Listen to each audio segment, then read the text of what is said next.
Yo, this is Bobi Wine, straight from Uganda. Ewaffe, Uganda. Big up that YouTube channel. Subscribe.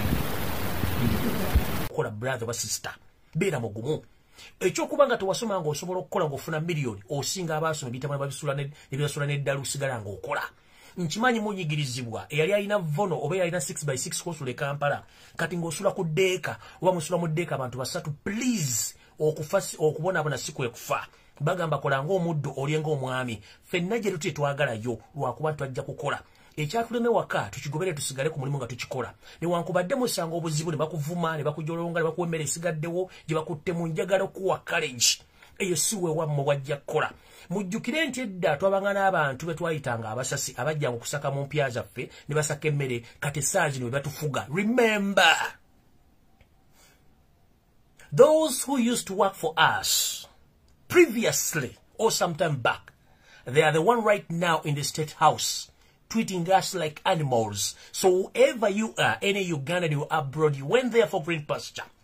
I know you are facing a tough situation, but please stay strong and stay focused. Nothing come easy. Stay focused. Togwa mumanyi. Nchidam. Esawa zina abali mu State House ababatulugunya. Balinga bapakasi. Esawa zina abali mu State House abatulugunya bajaji abatulugunya bakitamu batuteka amataka. Nawe kola ng'omuddu gy'oli ojja kulya ng'omwami. Newankubadde oli mu nsigundi osula mu ddeeka osula n'embuzi okera ku makya n'okulima ebijja takwatagana gye wasoma eri abasoma batafuna ssente z'ofuna maama kakkanya empumumpu kakkanya engalabiyo oba osula mu ddeeka oba osula n'ambuzi focus nti mukama waakusasula kimala. Kyenira okugamba kiri ekintu kimu buli muntu olina ennaku yo focusinga ku nnaku eyakutwala. Bw'oba wagenda ng'olonja capital obukadde 10 kola ssente ozisolving okole ekirende kyazikutwaza todda mu bintu birala. Njagala basuubiza mu Uganda ensuubize nga n'ekintu kikyuse mujja kweyagalira mu nsi yammwe. Temuddamu kwekubya mizimu gitali gyewammwe nti simanyi kale mbonaabona teri muntu atabonaabona kubanga nnyoko n'ekitabo okufundisa olubuto kitawo yabonaabona okukwana nnyoko. Mama okuzala yabonaabona okusindika mu ddwaliro kwali kubonaabona mukazi wattu n'akaba n'akuba enduulu asole bamukuba empi kuba kubonaabona. Bakugamba teri kintu kijja mu ngeri gy'oyinza kyagala buli kimu kirimu okutuyana n'emmere gye tulya. Bw'oba gisanze mu restaurant oli yagenze n'agisuula n'agiwata n'agifumba n'amasuwaani alina okugoza ng'omaze okulya kye bayita okubonaabona. Kati ggwe ali nga weekubisa emizimu nga buli kimu oyagala kyaku silver plate mama tolina wogera kifuna tata wogera kifuna. Oba oli muvubuka ng'oli mu ddeeka guma oba eri abewujiramu ebiwojero mu ddeeka guma kubanga osiwa mmwe genda okole ssente zo ebisigadde byonna teeka amatu teeka pamba mu matu sirika tonyega. Focus. Keep your money, save your money, plan for money. Teri muntu agenda kupulaningira ssente zo nga gwe yazeekoledde. Nkiddamu ssente z'okoze bwe ziva mu mukono gwo tezijja kudda nga bw'oziwaddeyo. Abalina laavu y'okuwolawula ensimbi mu kikomi ssente bw'ogijja mu mukono gwo negera ku mukono gw'omuntu omulala tedda nga bwe wagiwaddeyo. Njagala bba wa college oba oli mu America ng'obonaabona oli mu Bungereza oli Canada oli ludda ng'oli mu kubonaabona oli mwana bulezi oli Dubai oli Saudi Arabia oli kata bakubonyaabonya guma kasita banga bakuwa omusaala nkuddamu mu 7 ne family zaabwe ne bonna abatufuga baali bakapakasi nga basasi ba mmere kati bali mu State House batubonyaabonya. Do you copy? Stay where you are. Osinga bangi abataayaaya. Eri abaana bakubira essimu nga alina diguli e Kampala nga ayagala okulinnya jje Dubai nga tanawe agenda kuyita. Nga gwe tewasoma de senior 6 gwe tewasoma de senior 4 naye nga okola afuna miliyoni yo sigala wooli. Wadde bakubonya fena tetuli bulungi ze mwedi kunyumiza emboozi lwaki natuuka wala nenge nyina natuuka omuwano ojja sigala nga okola ate ofuna amaanyi mangi. Iyo program ndiri gikola olulala ekyo kibadde ekigula kyaleero musigale nga muli focus ne bwoba wonaabona bwotya kubanga n'enkuba okuva mbira okutonnya eba teyagala kutonnya naye ebonaabona okutuuka lwetonya n'esaasa n'ensi yonna suwa kuba nti ebadde eyagala ndibadde eremerayo ne waliwo forces ezigiforcinga kyova olaba nti ebire ebyeru tebitonyesa nkuba mulina okwetabikamu ebire ebiddugavu ne byemixinga ne birwana enkuba neryoka etonya. Atali okutambulira kusibira amenvu linda kigweyo afumita mukira kyekyo ekigula lugi kati ngenze ku video entuufu.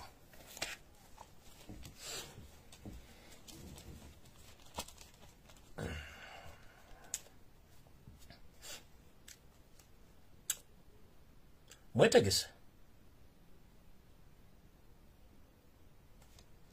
aya basi omumpembe yosero tebasisirwa mutabano wa Karekezi ne babbi banne abajja okulumba eggwanga Uganda. Babbe eggwanga Uganda n'obukoko banatera obumalako ku ntumbwe z'eggwanga Uganda. buli kimba kibbye bakitutte gye bakyagala ebisigale babifulumiza ggwanga bano ne tebaagala kuva mu ntebe kyovola nti beebuzaabuza nga bafuka banaaba baagala kyusa obuyinza mu ngeri yaabwe ekimpatiira era njagala obategeeza n'okuteekawo okulonda kuno kiyita mu lujja olw'ensonga tebaagala nsi bategere nti baddikiteeta naye nga baddikiteeta bwe twogerera omumpembe Yosef Tabasanatono w'Akarekezi ali mu panic etabanga kye bayita okutya amanyi nti ensi nnyingi zimutaddeko amaaso zimwogesa amaaso era bw'aviira mu kulembeze bagenda mukwata nga bakwata endiga kyovula nti ali mu kutya tayagala kuvaako n'okubba obulu bwe yabba okwebeeremeza mu bukulembeze akimanyi nti ali mu kutya kikimugalina okugenda okuziika oba okubuuza ku bantu bokungubagira ku bantu b'e Tanzania ng'akitya nti bw'afuluma eggwanga ayinza okuba ng'asenemwa oba butadda ng'eyaliko mukama we omumpembe Milton Obote Ome kati omwami ono essaawa zino balina enteekateeka ereeta omukulu eyali afudde n'azuukira gwe bayita Amama Mbabazi ono nno si mubbi mulwadde ono mamu ku bantu ababbye eggwanga ba silent killers ate ba silent banners Museveni apulaninga omuzannyo guno wammanga njagala ngubanyonnyole bulungi mu kutegeere guli bwe guti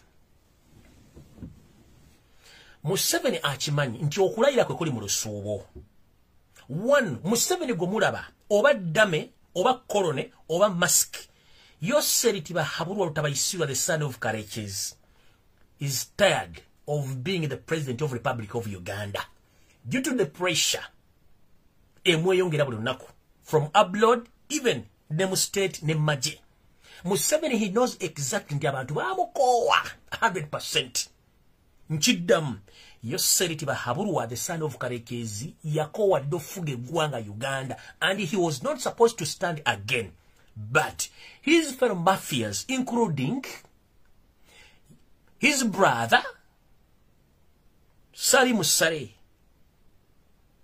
his wife Janet Kembabas, Mama Mbabas, Samo Kutesa and the others, they have robbed Uganda to the extent we have nothing. So they fear that the only person who can stand and save their properties or their what they call their belongings is only Yosef Tibahabulwa Lutabasirwa the son of Karekezi. Remember these people, they don't have any kind of replacement of Museveni as we speak right now.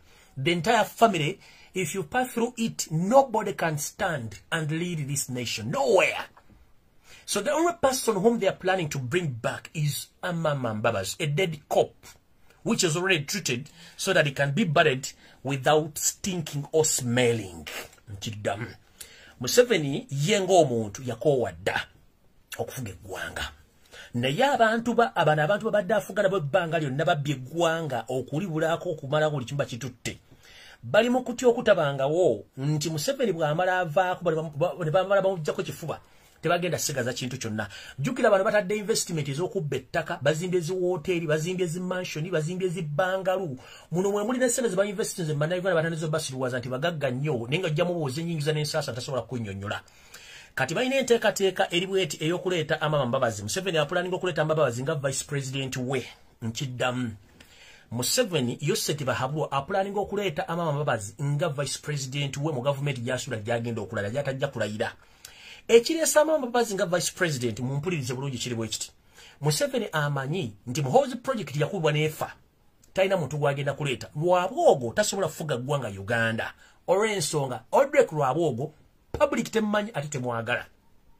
Kalugire is a useless idiot yali awo. Salimu Saleyo tasobola kulidinga ggwanga n'erimu kati ye yekka ye muntu aliwo. Kati Museveni kye yakoze okutaasataasa ku bintu byabwe n'okulaba nti bagenda kuzzaawo kye bagamba nti bagala kuzzaawo obuyinza bwabwe. Kwe kuddira okuyita Amama Mbabazi ono appointing nga vice president but not yet confirmed. Kino kiri mu nkubo ne ku papers ze twalabyeko. Museveni apulaninga okuleeta Amama Mbabazi nga vice president but remember constitutionally njala bazzayeko Katonda mu Tanzania ekyaguddewo. Omugenzi Joseph Pombe Magufuli Katonda bwe yamujjuludde mu bulamu bw'ensi bw'obanga ssukaali atali mwesasulire gw'osanze mu bbawulo makuwa n'onona n'omuteeka mu caayi. Constitution ya Tanzania eraga nti vice president ali constitution era mukama we president bw'afa vice president atakinga over ng'omukazi ono bwe yakutekinze over nga tewali kuyomba wadde okuyiwa omusaayi. Naye mu Uganda, constitution ya Uganda, vice president tali constitutional, ali appointed by the president.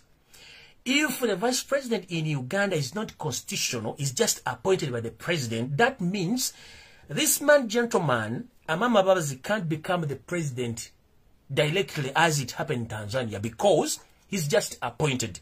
All powers, if the president dies at this moment, the only person who takes over from Museveni, he is the Speaker of the Republic of Uganda, Rebecca Alitwala Kadaga, who sold his soul and the entire country to Yosef Tibahaurwa, the son of Kareches. As we speak right now. Soon or later, these people, they might sit somewhere and they change the constitution to implicate the vice president can succeed directly to the president's seat, which might happen. If not so, what was swap deal? Swap deal with it here. Anyway, Museveni bwaleta vice president amama babazi.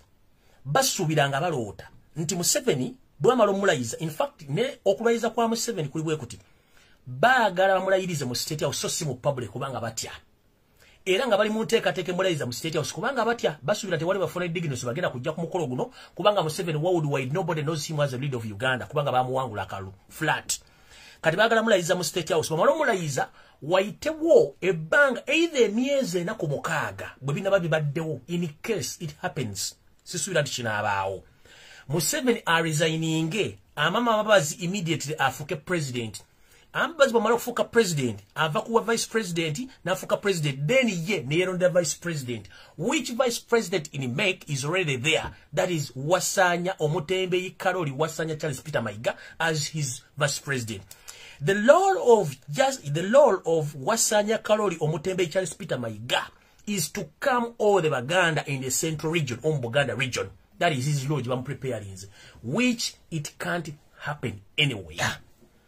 Muchino bayinza omuyisa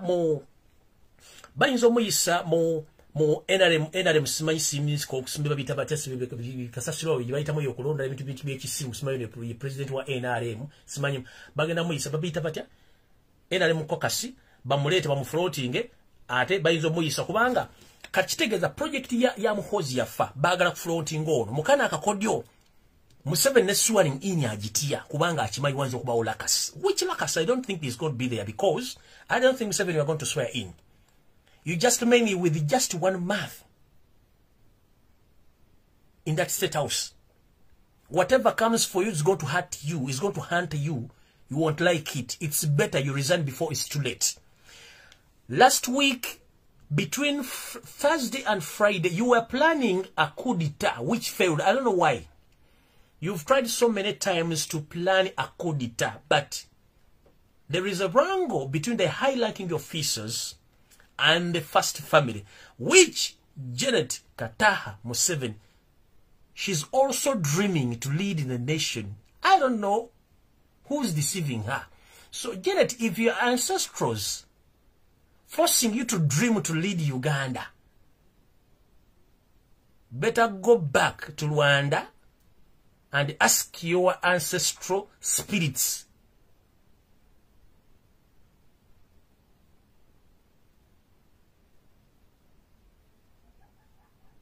to wake you up before it's too late. Otherwise, you are dreaming in the wrong place with the wrong people. You can't lead Uganda.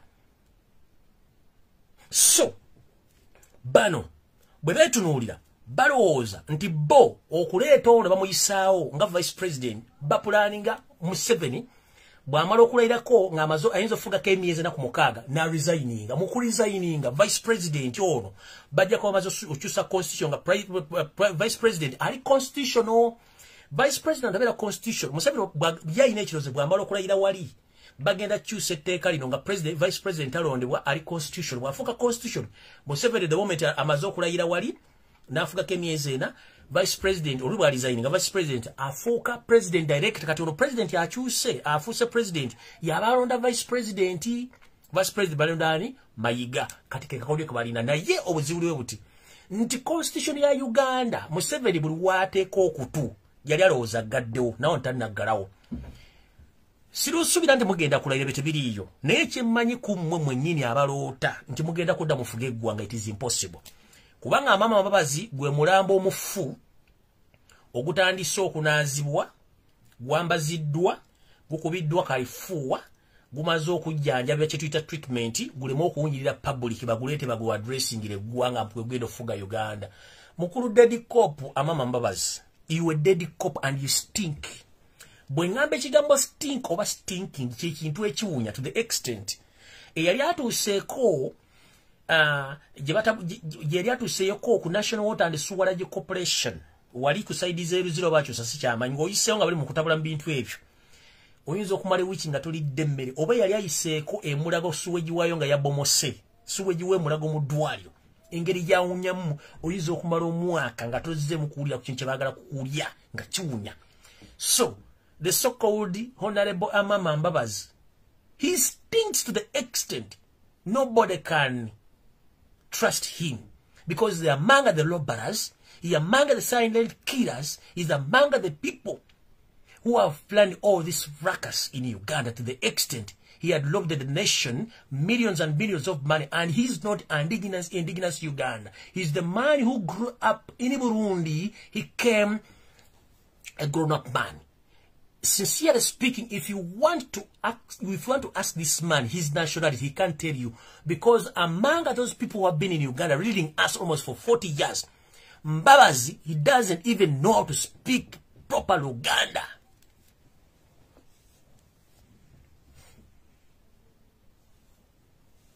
Mbabazi tasobola kwogera Luganda mu public wamulema nga n'olunyankole lwennyini alwogera alubuuka macco gyayagala bategese omulambo ogwafedde oguwunya. Oyo omwami yaddira kampuni ze zonna n'azitwala Zambia zonna ng'amaze okutabukamu ne Museveni beebuzaabuza nga bafuka banaaba n'atwala kampuni ze nebina nesereza na Uganda zonna ze yabba n'azitwala Zambia. Ate bwe yakoma bwe yamala okudda mpola ne bamuleeta nabeera mu sisitimu ya masiki banayoga temwafuna masiki era oyo omumpembe ge yabbasereza masiki Amama Mbabazi mwamulaba.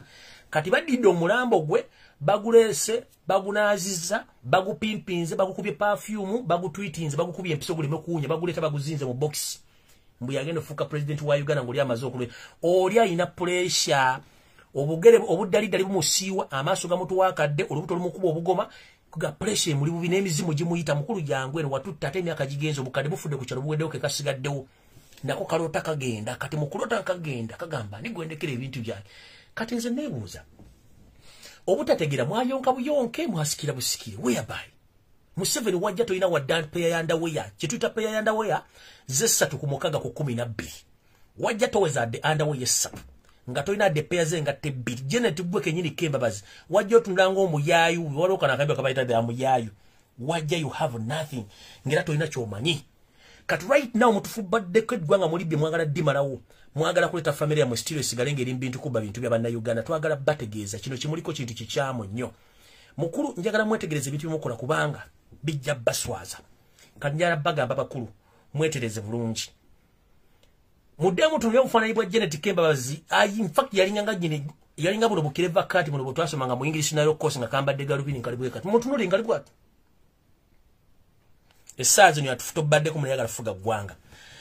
Kati mukulu guno omulambo gwammwe gwe musabise ne muguleetera mu box ya KFC mulokuba enkoko ewunya akawoowo mutuleetera afuke vice president twalonda Robert Kyagulanyi Center mu ye president aliko ate mukulembeza waffe w'eggwanga Robert Kyagulanyi Center mu tukusaba otegeeze eggwanga ebigenda mu maaso mu ggwanga kubanga bana bavubuka batambula ekiro nga beekubya emizimu nti bakyali mu ggwanga bafuga eggwanga.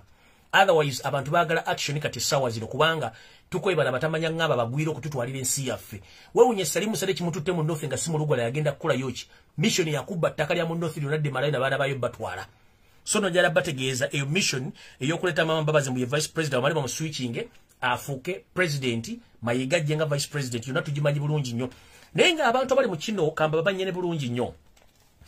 Jukira Uganda yafuuka ekukusizo bakye tuyita route smuggling route eya natural mineral resources eziva mu Central African Republic, Democratic Republic of Congo, including Uganda itself plus South Sudan.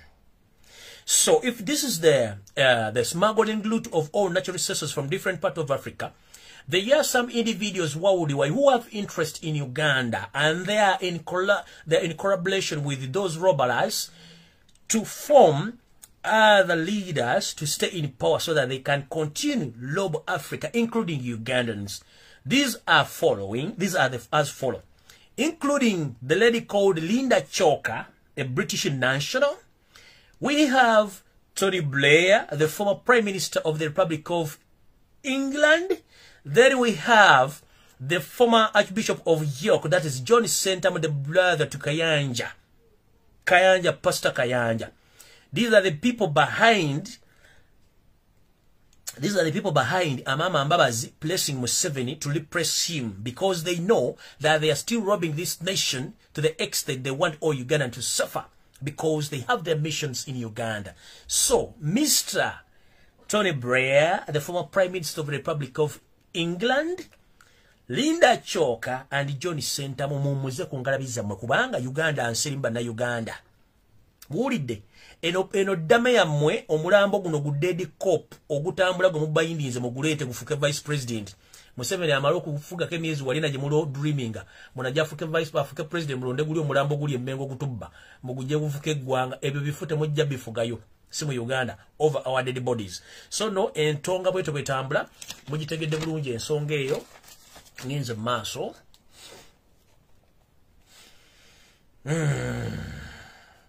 Oluvanyuma n'okufuuka vice president, Museveni ayina kyayagala okubuuka. Era njagala bategeeza omukyala Rebecca Ritala Kadaga, please be very, very, very careful. Although you made a mistake, Rebecca Ritala Kadaga, that you betrayed with the Ugandans by allowing Yosef Basura, the son of Karekes, and his entire first family to change the constitution of the republic by changing the term limit and the age limit, and allowing Museveni to continue to lead us in unlawful manner, whereby any leader, the law must be stated like this, that any leader after serving his term is supposed to get out of the State House, either the Chief Justice or you, the Speaker, to take over until elections are done. But for you and your mafias in the parliament, you decided to leave Museveni in the State House, using state machineries, using state funds to torture and kill and abducting all NUP supporters, including torturing Robert Kyagulanyi Ssentamu. How can a candidate like Yosef Basura, the son of Karekes, stay in the State House using state machineries and money to kidnap and kill Ugandans when you know that it is an unlawful act? Rebecca Kadaga, you made a mistake. But here are some of the information I'm going to tell you. Madam Rebecca Kadaga, there is a plan of unseating you as a speaker. If not so, Museveni fears that if this mission fails, the constitution states that you as a speaker, you are the one who's supposed to lead the nation in this transition. But Museveni fears to hand over power to you, because he knows that you know him very well. But Madam Speaker Rebecca Kadaga, be very careful. There is a group of people in the State House who are after you. So watch your movements, and I've been warning you all along. Last year, but when you survived the poison, you know people who are behind of poisoning you? The same people who are still hunting you. The same people who poisoned you, they are the same people who are still hunting you. So please wake up before it's too late. Wajja n'otugamba nti singa teyali Yose yandibadde akyali mu office omukituufu guwakola ensobi. Kati saazi Museveni akimanyi nti akaluba akabba. And let me tell the public, Museveni and his entire regime, they know it clearly that they rigged elections and they're not supposed to be in that State House. They know it clearly. And when they sit in their caucus, they accept the defeat. Kinuyara kibagamba. Museveni bali mu State House mu meeting bagamba ekituufu abasajja twabakwata mu nsawo. Kyofuna buli kibakola kati bakikozesa maanyi. Meeting zito baga. Abasajja twababba. But how can we get out of this? Mbachimanyira mu meeting bachitula mu drone zitubuulira. Abasajja itufu twababba. Naye tugenda kumalako tutya kubanga they are facing the challenge of their entire lifetime, whereby the economy is crashing soon. The economy is crashing. Ngabe nabagambe in foreignism we have nothing. NSF we have nothing. National Treasury we have nothing. And all some financial institutions, soon they are collapsing. Still, there is a problem in Uganda as we speak right now. The cost of production is rising. The number of consumers declines. Kitegeeza economy is slinking every time. Bwebe shrinkinga kitegeeza kwe kunyika ekawansi efira ddala. Kitegeeza bw'obeera mu ggwanga ng'abasuubuzi bavudde mu business, revenue authority tefuna ssente. bobera mu ggwanga katocha ina bank ekula sente ku mutendera gw'ensi yonna toyina wogenda kujja sente abantu mwandi badojja mu sente nga bana Uganda wano almost bukyanga tutandika okulonda mu 7 otta bantu abo ba consumers buli gotta asasula omusolo tajja kuzza tu ababadde baddukanya business bazivaamu togenda kufuna musolo gwe kennyini odide ebyobugagga byandibadde bitundibwa ku international market n'obyezza ng'omuntu n'obigabana n'ababbi abakubeezezaawo mu buyinza nga bakukutira kadingidi ku international level mu mawulire mu mpapula z'amawulire ku TV n'okuba nti boogera ebitongole by'enjawulo kubanga osigalawo mu buyinza kitegeeza ebyobugagga bya Uganda byonna 60% obadde obikozesako bezawo mu buyinza ng'osasula ba international propagandist abazungu abaddugavu n'abantu ba individual bana Uganda abasobola okuba nti bakubitira kadigidi kitegeeza ne bosigaza 40% ebya mineral resources temukyavamu sente zimirira ggwanga kino kigenda li parliament buli yekyanga nze ngenda kulayira nze temulina sente gye mugenda zijja the economy is crashing kambadde mbanyonyola akantu kali bwe nkugamba nti the cost of production is rising cost of production gwe muwendo gw'ebintu ebikozesebwa mu bulamu bwa bulijjo okulinnya mu makolero gye biva nti omuwendo kaŋŋambe nti omuwendo gw'omuti gwa sabbuuni bwe gubadde nga gubadde gufulumira ewa mukwano ku siringisa 2,500 kati mukwano omuti guno agenda guteeka ku 5,000 omuti gwa sabbuuni kati bwe guba guli ku 5,000 ono final consumer ye muntu akozesa sabbuuni ajja kuba tasobola kugula sabbuuni ku nusu 8 oba ku nusu 7 ajja kuba takyasobola sabbuuni agenda mwenenya mukwano agenda sigala ne sabbuuni ye ono amukozesa takyagenda mugula kuba talina sente awo wakati wa manufacturer ba wholesalers ba middlemen ne ba broker ne bagundi ne ba retailers bate bakyakona business babavuddemu ogwo musolo gwonna guba gufudde. So if you see the situation where the cost of production is high and the consuming power is slinking, kitegeeza economy efudde bwe efudde kyekiddako kye tuyita economic crash edira ki abasawo abasirikale mwenna ne government ejja kuba na sente zigenda kukola okujja okwongera obubbi kino kitutwalawa mugenda kulaba company nga zisalako abakozi abayitirivu mu Uganda mugenda kiraba mujja kunsindikiranga message signs and symptoms eziraga economy egenda crashing kasita company zitandika okusalako abakozi. Don't ask me where the economy is heading. Don't ask me to sindikira na message nkubulidde. Those are statistics. Kasita mulaba zi company MTN simanyi fresh dial simanya bikigu serotel simanya zisalaka abantu timunnange tugenda kusalaka abantu 10 bantu 2 countrywide ekyo tuyite economic crashing kitegeeza company tezikyasobola kusustaining abakozi bazo kubasasula misaala zirina kusalako ngubasalaka agenda kulyawa agenda kudda wawe nfudde sina kengenda kulya ekyo nga mukitegera. The moment you see the rise in prices on commodities kitegeeza economic crashing kitya. Waliwo ka video akatambula ku social media akalaga nti passport ebadde ku express ebadde wakati wa mitwalo 4 passport ebadde ku mitwalo 4 oba emitwalo 5 nyingi nnyo. Parliament ngeyita mba mafia bazo balagide internal affairs erinyise passport okuva ku mitwalo 4 egende ku milioni 1.5. What does that mean? Betaaga more money kuba kimanyi nti there is a demand of passport in Uganda. Rensonga as we speak right now chetuyita ba jobless seekers bangi nnyo mu Uganda okusinga emirimu giri mu Uganda. Kati abantu bonna mu Uganda baagala funa passport bafulume bagende ebweru. Kati Museveni akimanyi waliwo demand ya passport kyalina okukola kwe kuongeza passport zino akendeze ku namba efuluma oba afune ensimbi nyingi. Mu economics tukitegeeza batukyogera kikibwe mu economics tugamba buti nti obwetaavu bw'ekintu bwe businzirako obungi bwakyo ku katale. Museveni embala ye economics egamba sera kyolina ofune kyotalina ekyo mu economics tekiriyo. Kitegeeza the demand determines the supply bwe kitwe kiri. Museveni agamba sera kyolina ofune kyotakola kikyotalina ye system eja abadajirako because nabagamba Museveni ekintu kyamanyi amanyi kusoma figures na statistics but he can't elaborate those figures. Yawa bakubira tasobola ku elaboratinga mu economics era tasobola kibagamba nze nkibasomesa no nkibagamba. The moment kasitola bange emiwendo gy'ebintu kiri nyamanya waliwo obuzibu The moment kasitola banga abantu bafuluma eggwanga ku high speed ne balinyisa ebyetaagisibwa omanyi waliwo ekizibu kitegeeza ki? Kitegeeza abayisiza resolution y'okulinyisa passport balaba waliwo demand. Akakodyo ka Museveni kembasomeseza yagamba nti seera kyolina ofune kyotalina. There are two things which agezaako okukola. Either okusala ku namba y'abantu efuluma oba okuteekawo okuleka ennamba ebeere nnyingi yagala passport azirinyise byafunemu ssente kubanga mukeera kumakya buli lunaku ng'abantu abaze okukima passport bali mu 2,000, 3,000. Kati bw'okwata million 1.5 per person asimbira ina yagala express passport ze sente bakazi abayingiza per day. Do you copy?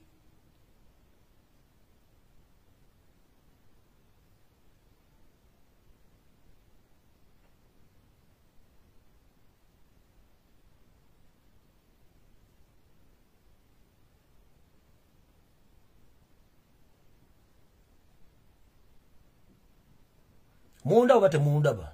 Yenze.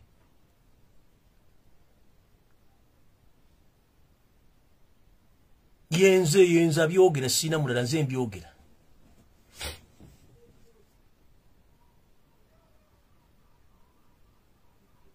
Temune mugenda bijja teri agenda bibanyumiza. Teri agenda biba ku social media teri agenda bibanyumiza bino nze njo byogera kubanga mbinamu experience mbimanyi.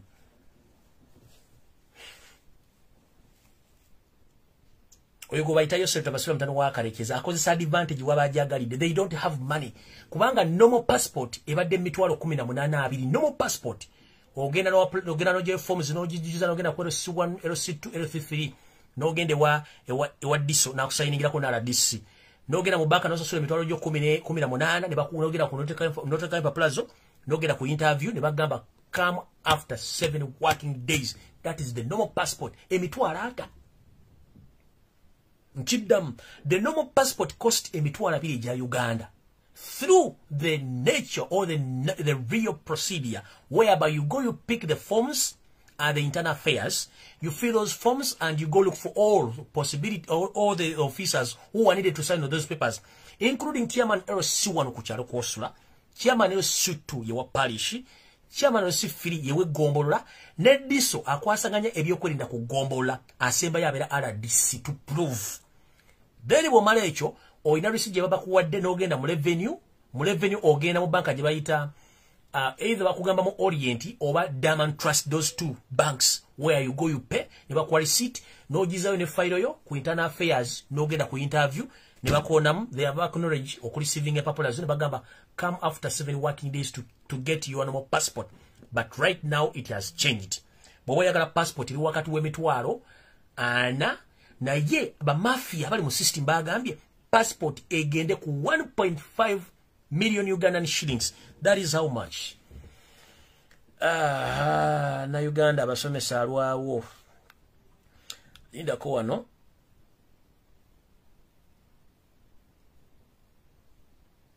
Abasomesa alwawo.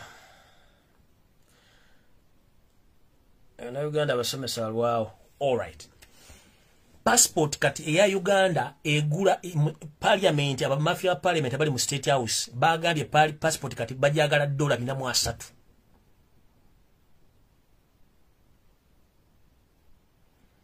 Bagambye kati bajagala $403 express passport $1.5 The normal procedure of the normal passport ebadde ya mitwalo 2 kale kinene nnyo mitwalo 2 ze $10 meka 5.8. Let me see here. $5.8 times 3.5. Yeah. Normal passport is $5.8. Kati from $5 kati jira binamu asatu jako $5.8. By increasing the passport, if the bill passes, by increasing the passport by $7.7.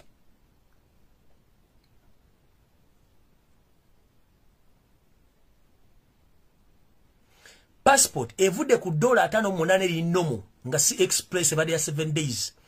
Kati evude ku $5.8 egenze ku $4.3. Bodi la normal passport ya $5.8 kati waliwo enjawulo ya $3.7.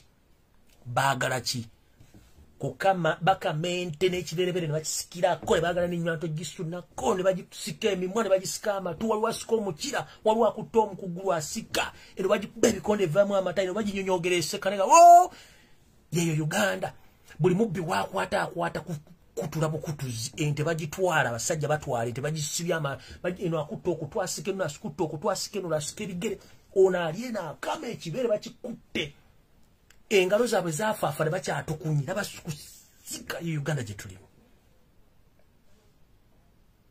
Uganda gye tulimu n'otuka ku kisaawe ate ne bakufuukira jjajjerebu oli akusaba simanyi akusaba show money oli akusaba simanyi booking ya hotel tamanyi bali nyanyonyi wadabera ku kisaawe nina akubuuza show money nakulemesa ogenda e Bulaaya kati gundi nga mmaliriza. This message goes all direct to Civil Aviation Authority. Namwe bakubira ku kisaawe bamama ne bataata njagala mutubere ba mikisa ba kisa obanzi jemba kule program ndene ya that day please njagala mutubere ba kisa Uganda mugirabe ensefudde omwana wabaze ku kisaawe for God's sake afunye visa ye ne air ticket agirina hotel booking agirina kiche wacho mbuza jaraga wacho mbuza hotel booking wacho mbuza show money bwe jombuza wali otuseyo omanyi hasso gye bayitamu okufuna visa. You remember Ugandans, we are still backwards to the extent someone can spend almost 10 million on a visa which cost almost million yemo ne bamubba million mwenda nga tekuli na air ticket nakwata air ticket ne bagimubbako million da 5 banga agende million 15 omwana w'omukazi w'omusajja n'omulemesa ku kisembo kubata ina show money talaze hotel booking. Who the hell are you? Remember, Uganda is a hell. Leave your fellow Ugandans to all go out. It's up to them waje balaga. Kubanga baba onye stress. Please, behave. Mwabantu bali wali ku pano, checking a visa, ne air ticket. Muleka abana bagwanga bagende. Abatagenda sula wo munju jalaga Bulaaya. Sigwa agende okubona abona. Muleka agende kubanga muntu mukulu ali above 18. Enyonyi bagigana ko omuntu ali biro 18. Niyo muntu ali above 18. He's mature enough, or she's mature enough to aboard a plane okugenda jalaga. Let her go bamugande jalaga. It will be bad luck. But as you kuchisawe ntebe, let Ugandans go out because Uganda is useless like a dead body or a dead cop. Let people get out of the nation. Let them go look for green pasture.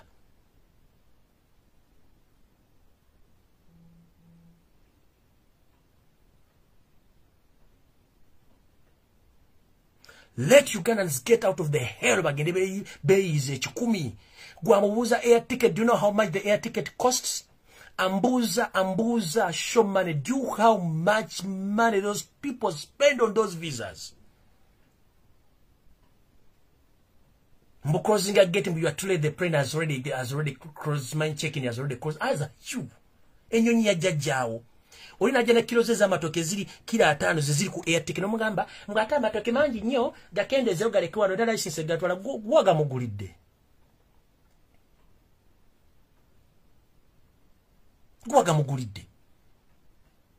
musimanyi enolage gyo gisibe bibi kunyonyita jja kizibu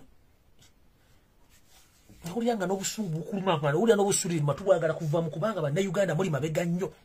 If someone asobola okwasolinze n'afuna visa nga gotomanyi bayita visa nkugeba na Uganda bali green baba bakazi batu ne basajja batu ne bamusindika mu nsinga amazo omukaliza tanadda wagenda kutuukira mutemanyi bayita abroad muri yeyo kubanga okera ku machane bakuvuga mu boyfriend akuvuga mu kona kusoma fubega kisawe entebe n'ogenda n'oli ekikomando olwokuba olina akazigo kamu oteeka olubalo n'owebaka naye ng'omwana anoonya life n'omuganda okufuluma eggwanga. That is mean kitegeeza omwana agenda mu depression alaluke capital wa muzadde gwamwadde atunze ettaka agenda afudde. Kubuuza insurance gwe kenyini tolina insurance y'amatugo ge wateekamu earring. Gwe kenyini tolina insurance bulwala senyiga teri agenda kujja nyobuuza omwana insurance mu insurance gy'otaabeera insurance eriruta. Who the hell are you buuza insurance? Do you work for the insurance company?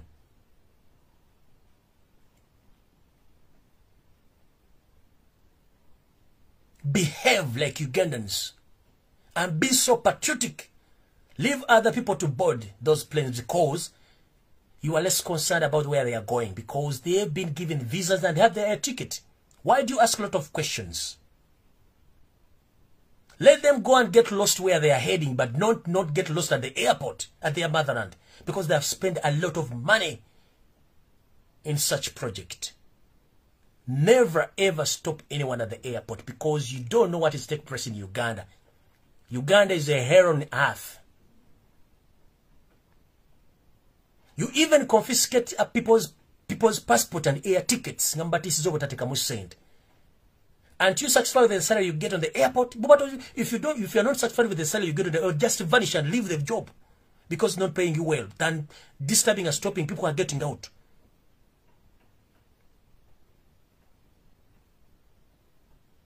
If it is come to foreigners, bafulumanga ebagala nzana kuleta kilo 2 nga ziri kuna fuluma ne muna Uganda omberako nofuna akasajja mukulu wa simanyi mboba Mbinyo abala munu nyoma n'okunya mbo mumpi afuna atya visa simanyi na yamba debe agenda bula chikwatira ko what is you business iri luddawa chikwatira ko luddawa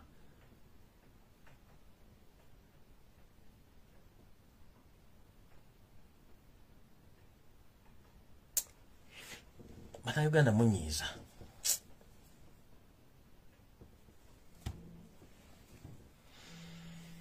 Bana sijja kusula ano kambate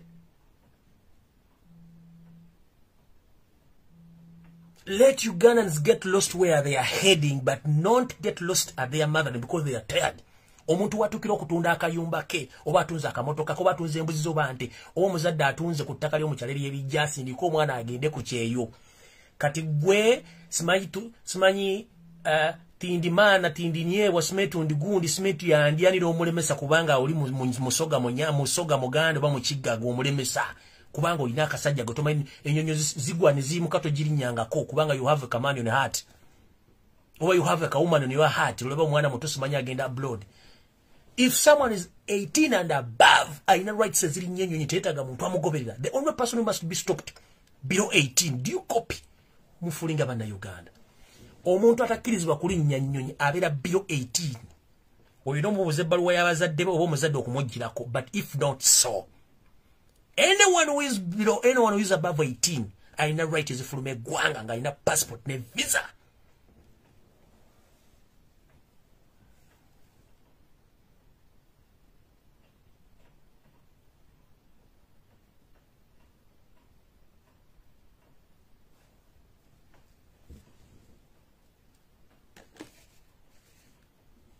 Mweraba.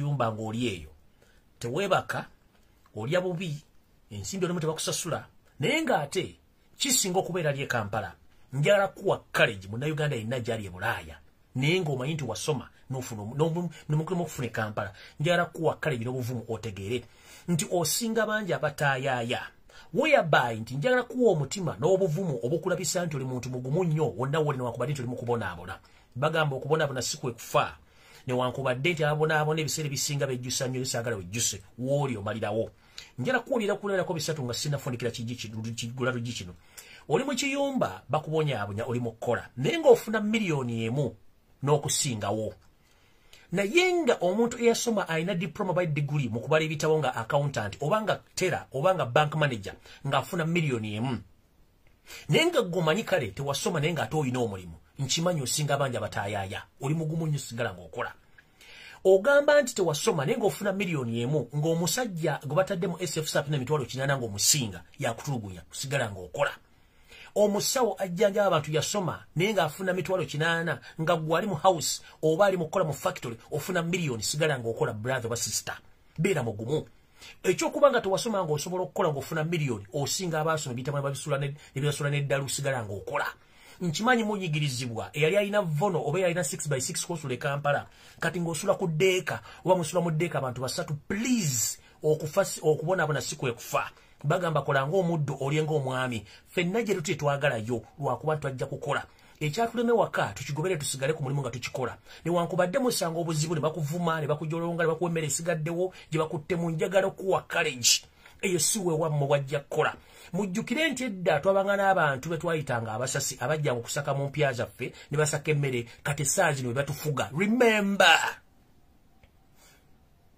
those who used to work for us previously or sometime back. They are the one right now in the State House treating us like animals. So wherever you are, any Ugandan you are abroad, you went there for green pasture.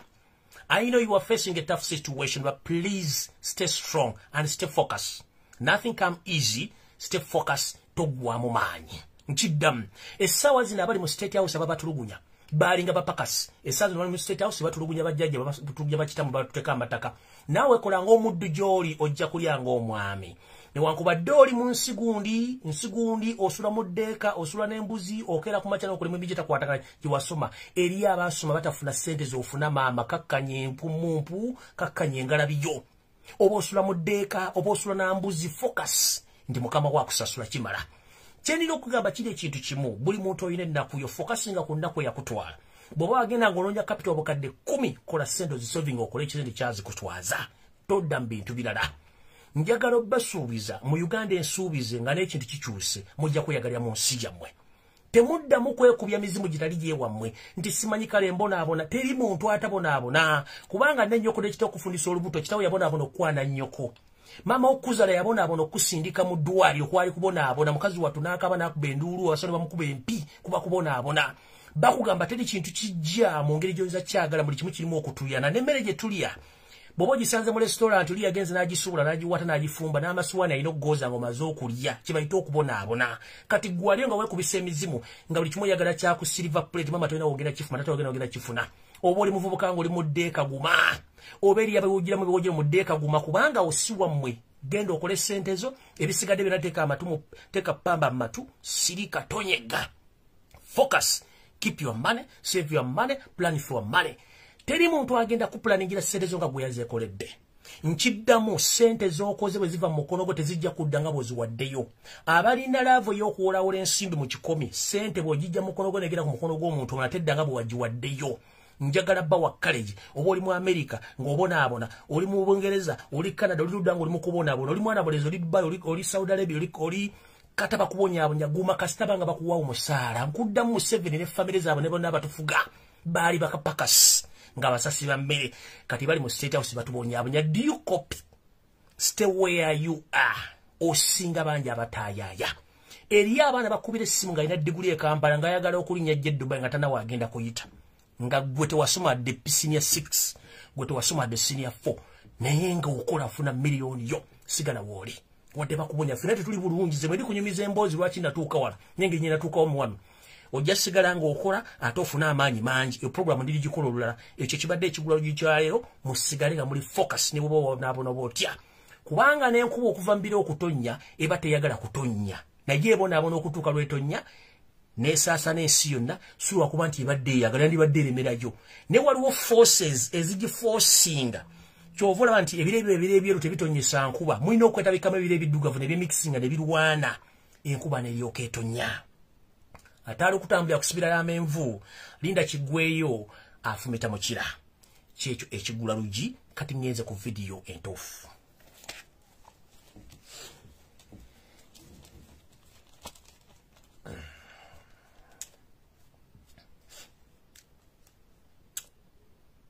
mwetegese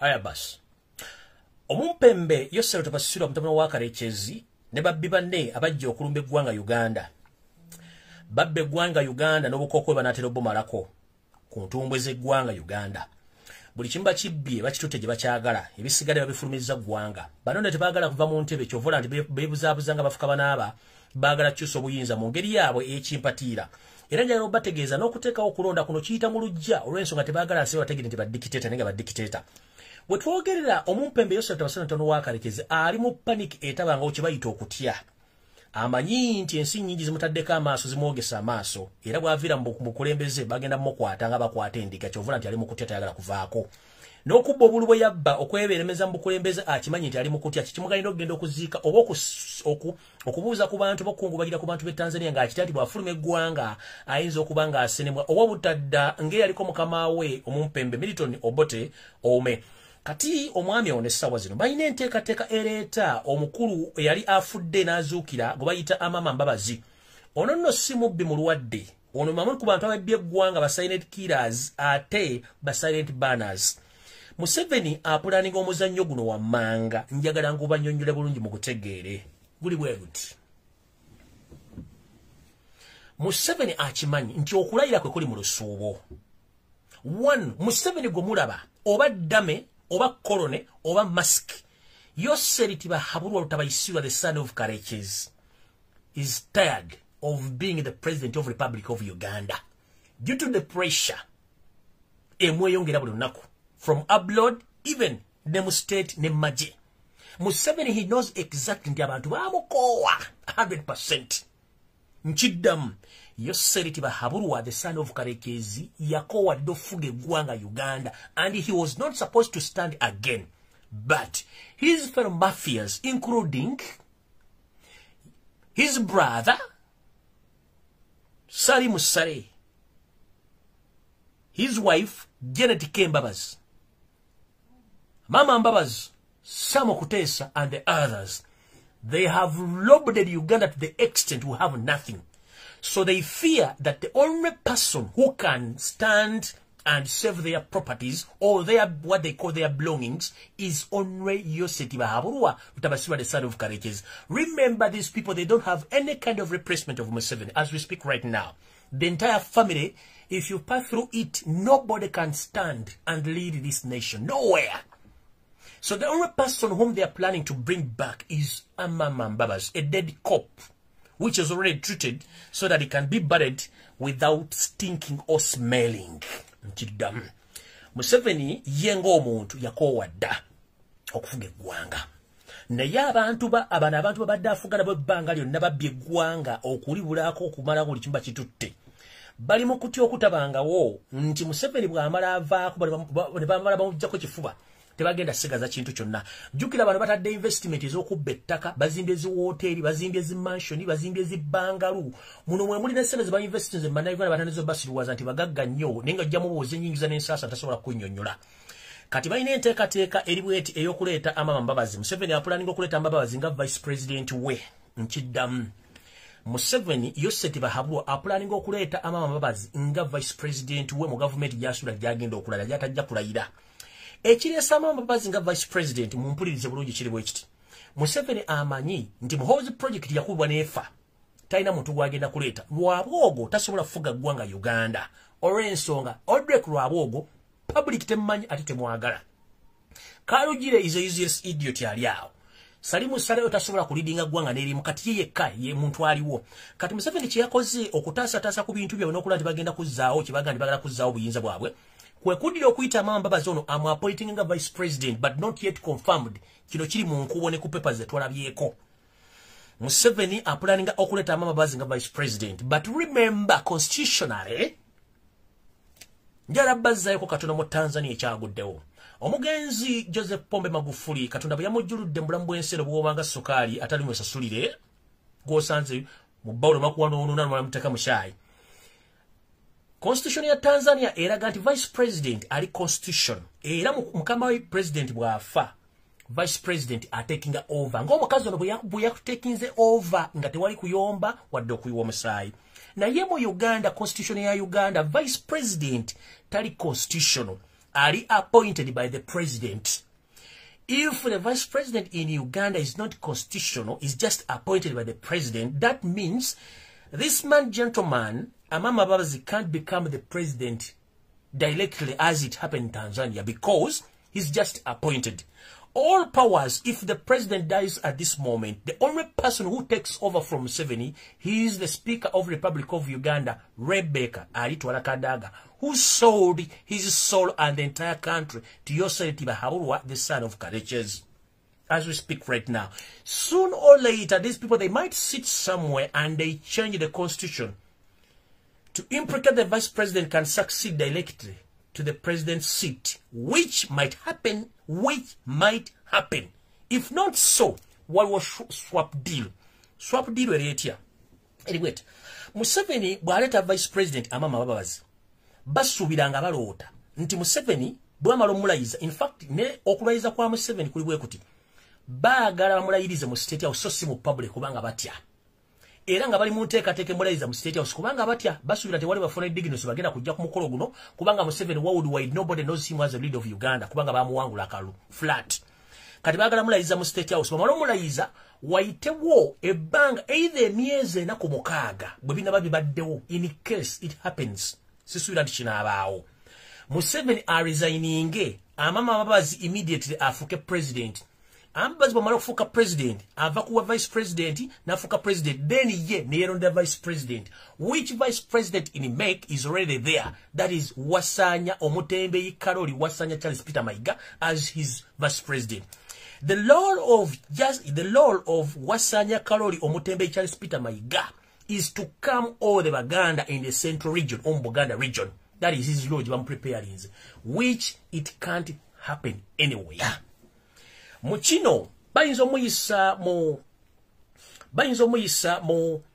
NRM simanyi simis ko kusimba bita batasi kasasiro yibayita yo kulonda ebintu byekisimu simanyi ne president wa NRM simanyi bagenda muyisa babita batya NRM kokasi bamulete bamufloating ate bayinza omuyisa kubanga kakitegeza project ya muhozi yafa bagala floating ono mukana akakodyo Museveni ne swearing in agitia kubanga achimanyi wanzo kubawo lakas which lakas I don't think is going to be there because I don't think Museveni are going to swear in.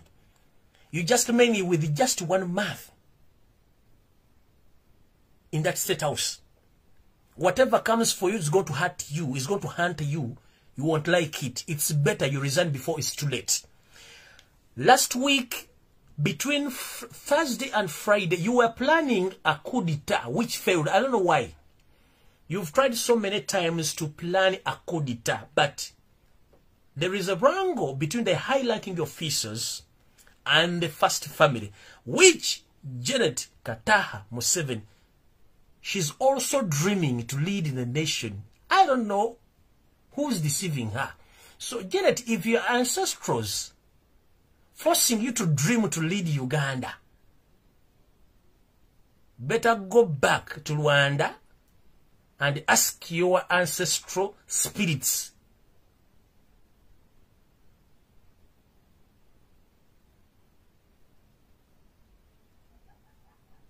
to wake you up before it's too late. Otherwise, you are dreaming in the wrong place with the wrong people. You can't lead Uganda. So, bano bwe tunuulira balowooza nti bo okuleeta ono bamuyisaawo nga vice president bapulaninga Museveni bw'amala okulayirako ng'amaze ayinza okufugako emyezi ena ku mukaaga n'aresigninga mu kuresigninga vice president ono bajja kuba bamaze okyusa constitution nga vice president ali constitutional vice president abeera constitution Museveni yalina ekiroze bw'amala okulayira wali bagenda kyusa etteeka lino nga vice president alondebwa ali constitution bw'afuuka constitution Museveni the moment amaze okulayira wali n'afugako emyezi ena vice president oli bw'alisigning nga vice president afuuka president direct kati ono president akyuse afuuse president yabalonda vice president balonda ani Mayiga kati ke kakodyo ke balina naye obuzibu bwe buti nti constitution ya Uganda Museveni buli waateeka okutu yali alowooza gaddewo nawo ntanaggalawo sirusuubira nti mugenda kulayira bye tebiriiyo naye kyemmanyi ku mmwe mwennyini abaloota nti mugenda kudda mufuga eggwanga it is impossible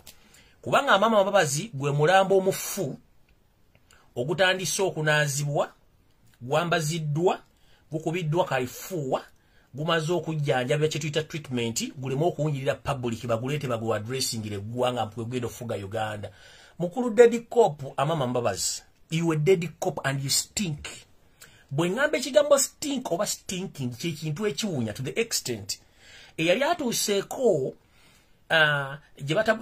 yali atuuseeko ku National Water and Sewerage Corporation wali ku side zero bakyusa si kyamanyi ng'oyiseewo nga bali mu kutabula mu bintu ebyo oyinza okumala ewiki nga tolidde emmere oba yali ayiseeko emulago suweji waayo nga yabomose suweji w'emulago mu ddwaliro engeri gyawunyamu oyinza okumala omwaka nga tozzeemu kuwulira ku kintu kye baagala kuwulya nga kiwunya.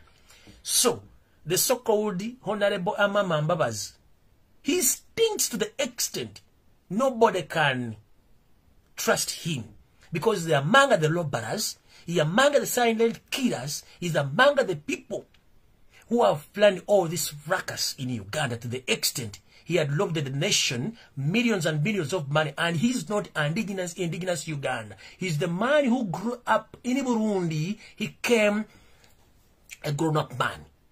Sincerely speaking, if you want to ask this man his nationality, he can't tell you, because among those people who have been in Uganda reading us almost for 40 years, Mbabazi, he doesn't even know how to speak proper Luganda.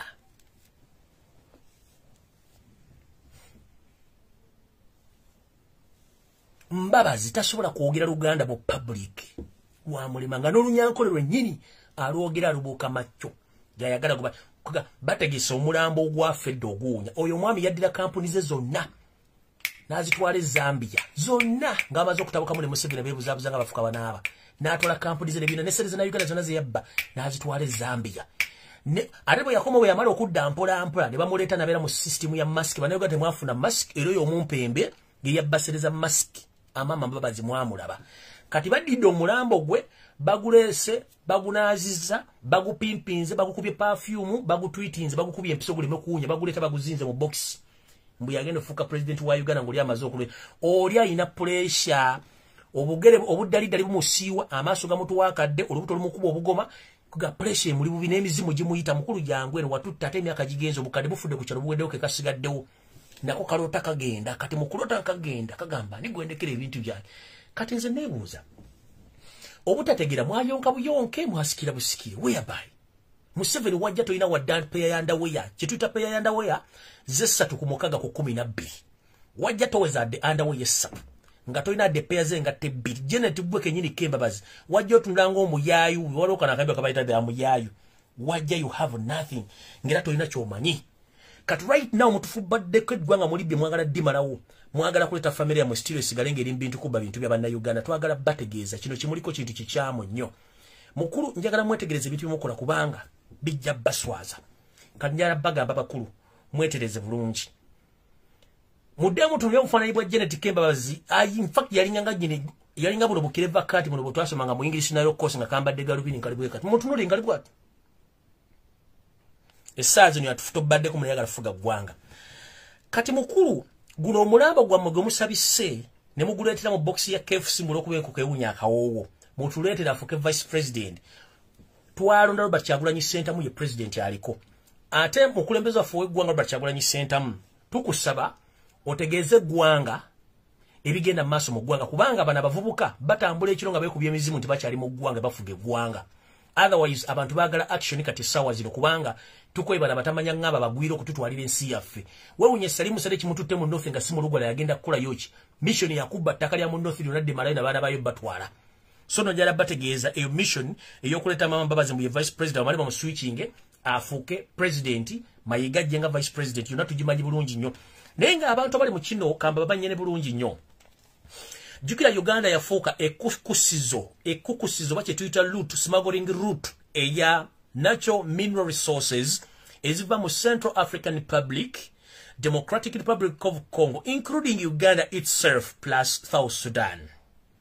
So if this is the smuggling route of all natural resources from different parts of Africa, there are some individuals who have interest in Uganda and they are in collaboration with those robbers to form other leaders to stay in power so that they can continue rob Africa, including Ugandans.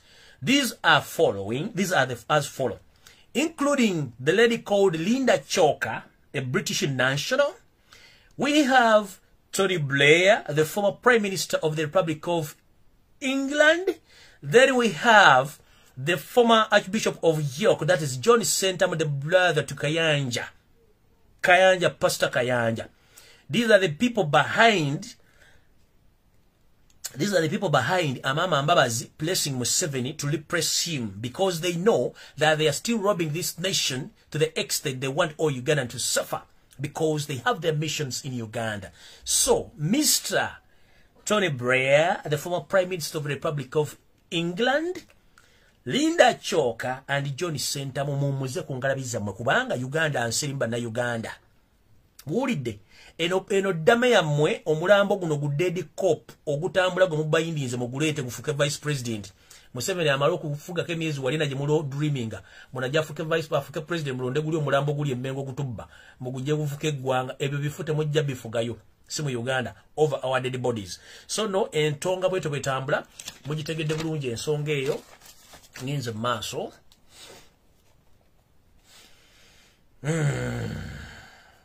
Oluvannyuma lw'okufuuka vice president Museveni alina kyayagala okubuuka era njala bategeeza omukyala Rebecca Rutala Kadaga, please be very very very careful.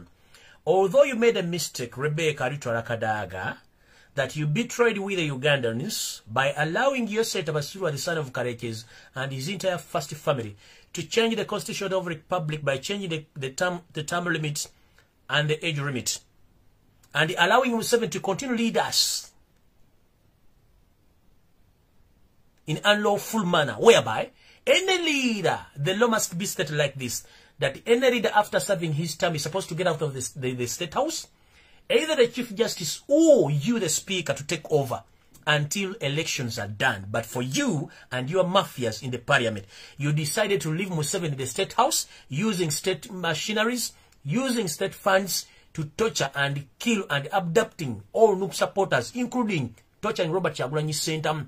How can a candidate like Yosef Basura, the son of Karekes, stay in the State House using state machineries and money to kidnap and kill Ugandans when you know that it is unlawful act?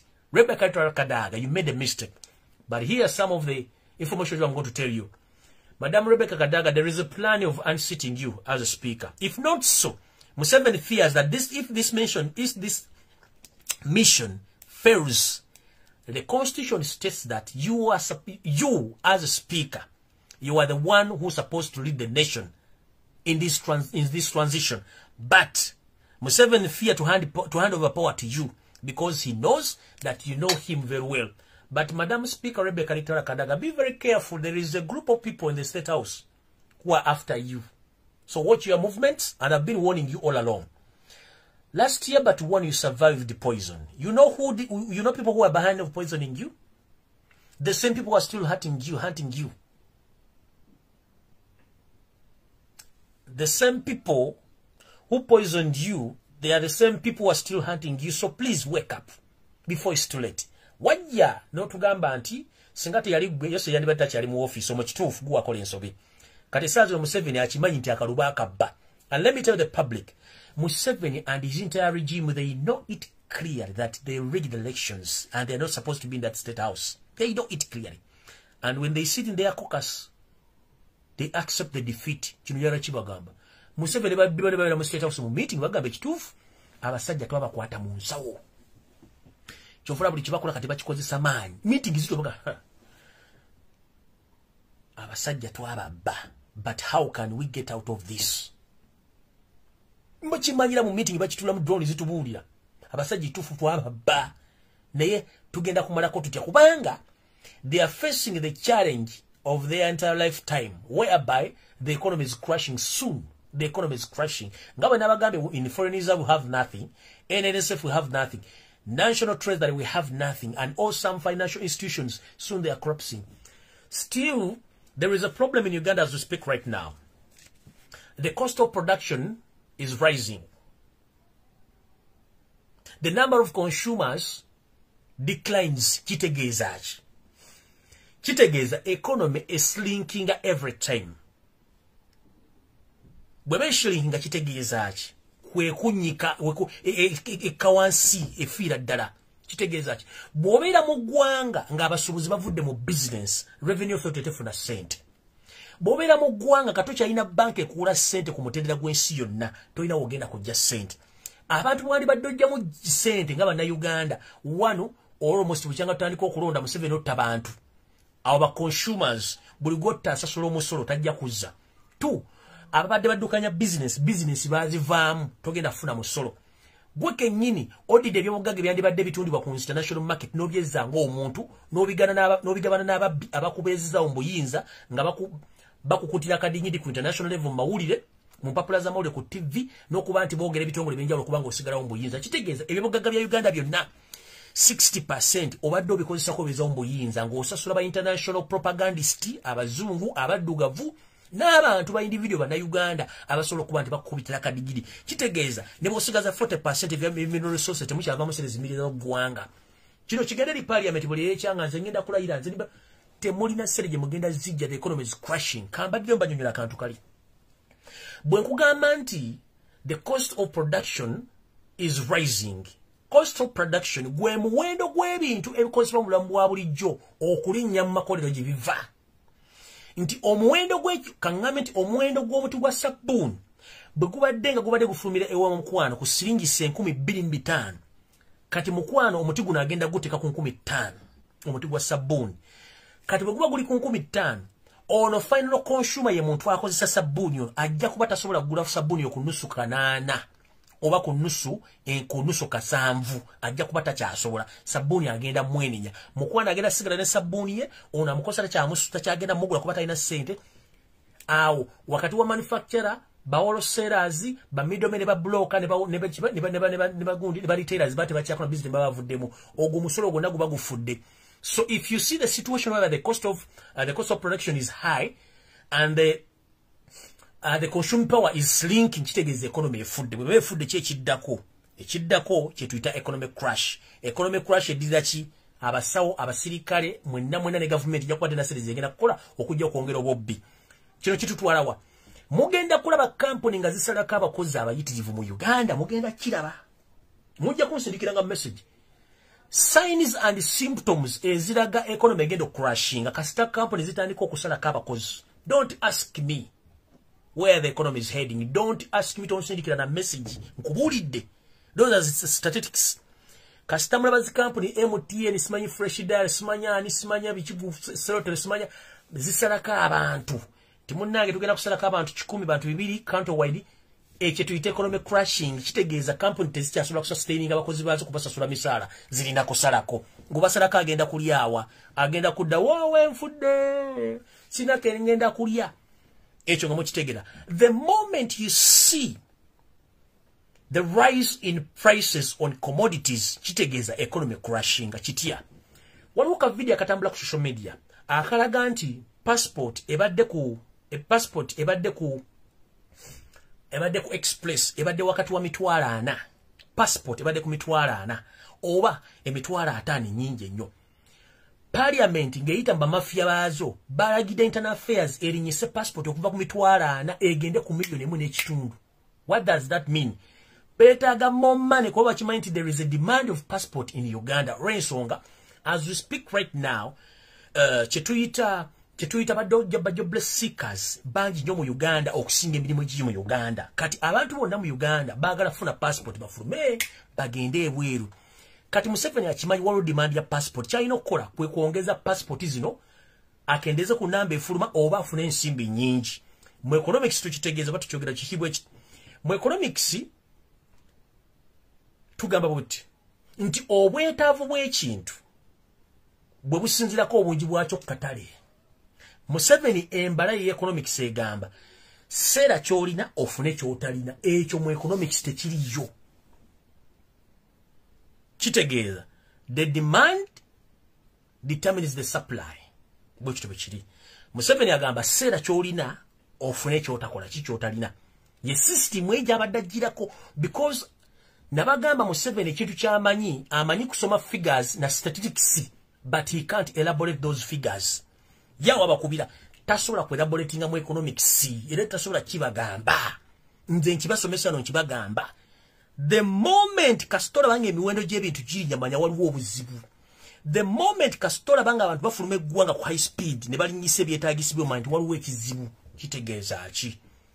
Kitegeeza abayisiza resolution y'okulinyisa passport balaba waliwo demand. Akwekodyo kwa Museveni kemba someseze yagamba nti sera kyolina ofune kyotalina. There are two things which agezaako kukola. Either okusala ku namba y'abantu efuluma oba okuteekawo okuleka ennamba ebeere nnyingi yagala passport azirinyise gyafunemu ssente kubanga mukeera ku makya buli lunaku ng'abantu abaze okukima passport bali mu 2,000, 3,000. kati bw'okwata million mu n'ekitundu pa person yasimbira ina ayagala express passport zisene bakazi abayingiza per day. Do you copy?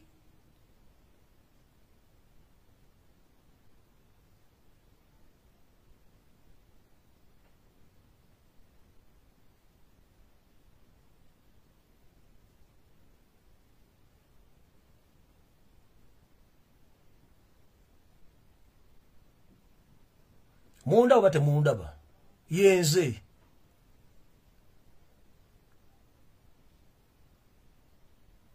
Yenze byogera sina mulala nze mbyogera.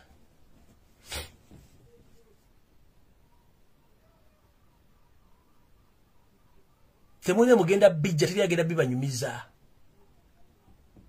Teri agenda biba ku social media teri agenda bibanyumiza bino nze njo byogera kubanga mbina mu experience mbimanyi.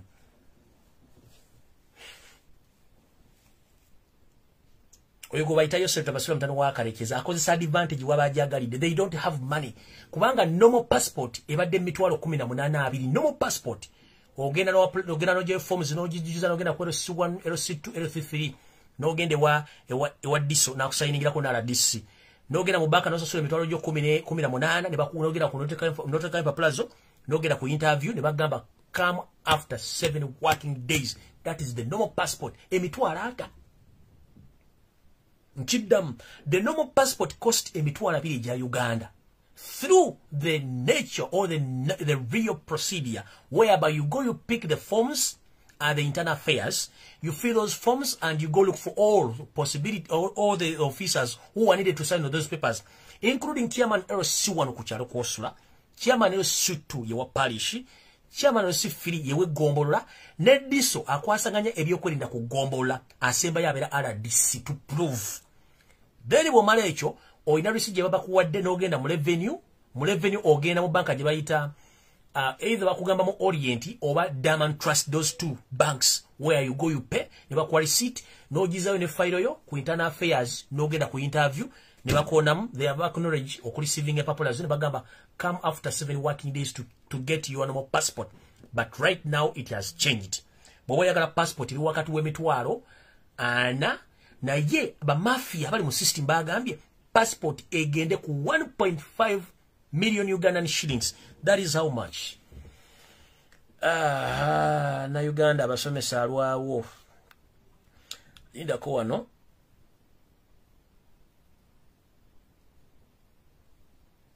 Abasomesa alwawo. Na Uganda abasomesa alwawo. All right. Passport kati ya Uganda egula parliament aba mafia parliament abali mu state house bagambye passport kati bajagala $403.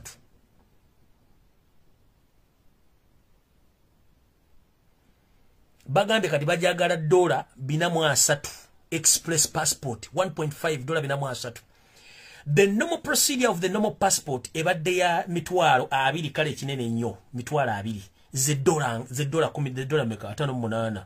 Let me see here. $5.8 times 3.5. Yeah. Normal passport iba $5.8. Kati from $5 kati jira binamu 3 jako $5.8. By increasing the passport if the bill passes, by increasing the passport by $3.7.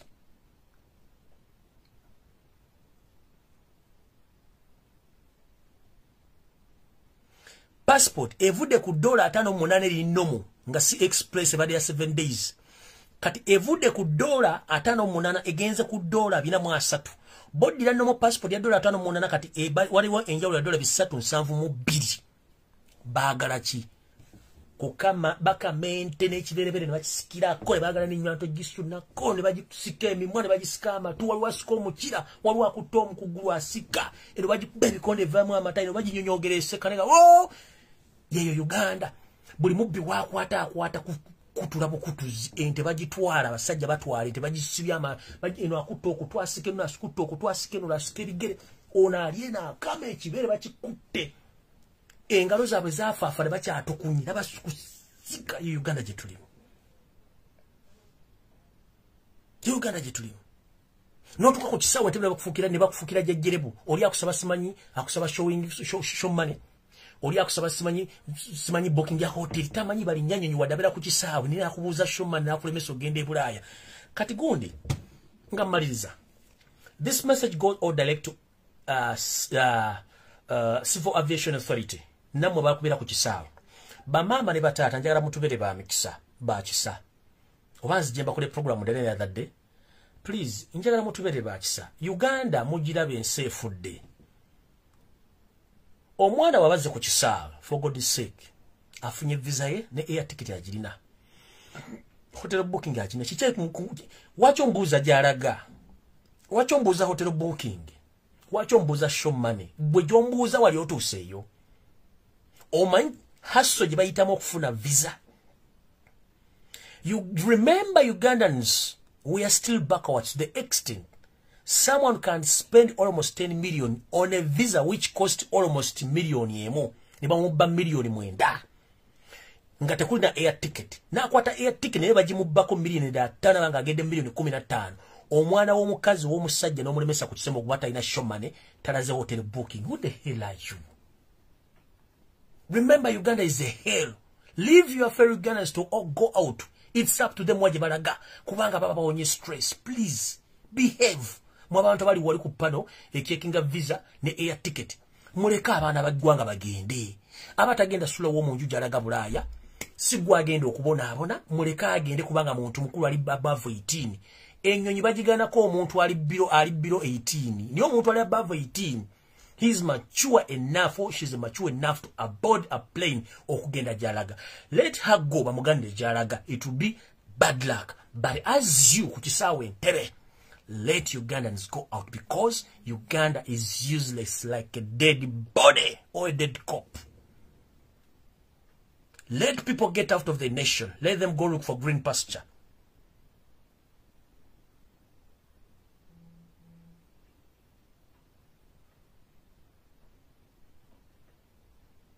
Let Ugandans get out of the hell bagende beize chikumi. Gwamubuza air ticket. Do you know how much the air ticket costs? Ambuza show money. Do you know how much money those people spend on those visas? Mbukozinga getting you are too late. The plane has already crossed. Mind checking has already crossed. As a you, enyonyi ya jajao. Olina jana kilo za matoke zili kila 5 zili ku air ticket. Nomugamba ngata matoke mangi nnyo gakendeze ogalekwa no dala license gatwala gwaga mugulidde. Gwaga mugulidde. Musimanyi enolage gyo gisibi kunyonyita jja kizibu. Nguliyanga n'obusungu bukuluma akwana ulya n'obusuli matubagala kuva mu kubanga ba Uganda muri mabega nnyo.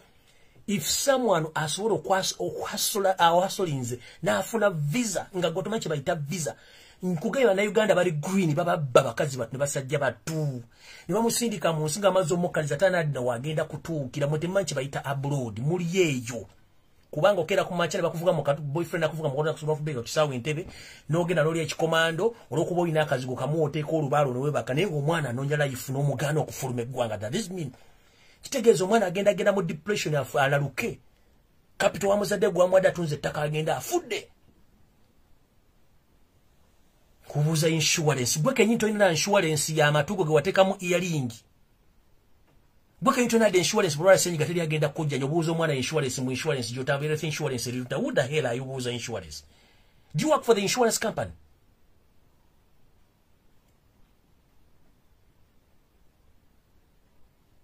Behave like Ugandans and be so patriotic. Leave other people to board those planes because you are less concerned about where they are going because they have been given visas and have their air ticket. Why do you ask a lot of questions? Let them go and get lost where they are heading, but not get lost at the airport at their motherland because they have spent a lot of money in such project. Never ever stop anyone at the airport because you don't know what is taking place in Uganda. Uganda is a hell on earth. You even confiscate people's passport and air tickets. And you satisfied with the salary you get on the airport. But if you are not satisfied with the salary you get on the airport, just vanish and leave the job because it's not paying you well. Then disturbing and stopping people are getting out.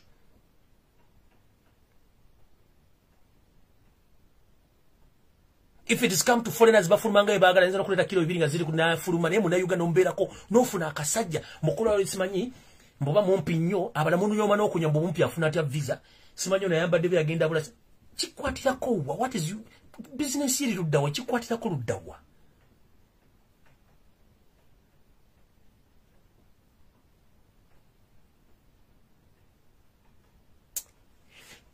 Mata Uganda munyiza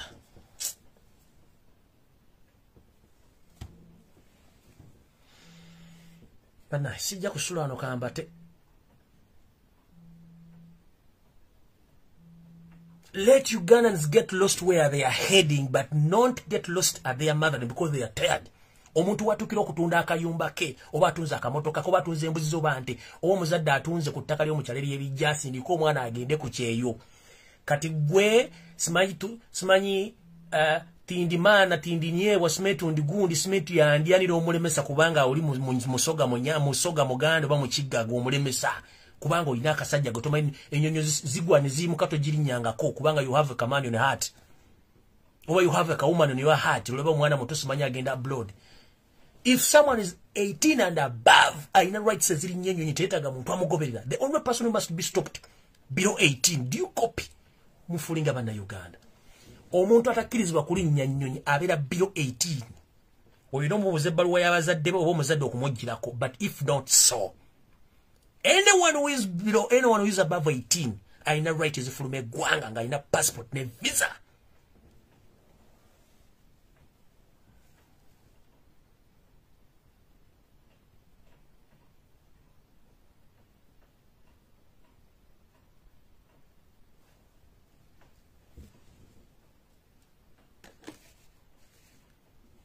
Muelaba.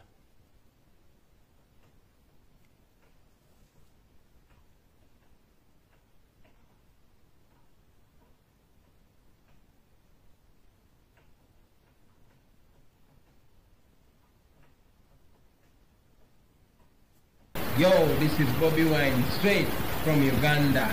Ewaffe, Uganda. Big up that YouTube channel. Subscribe.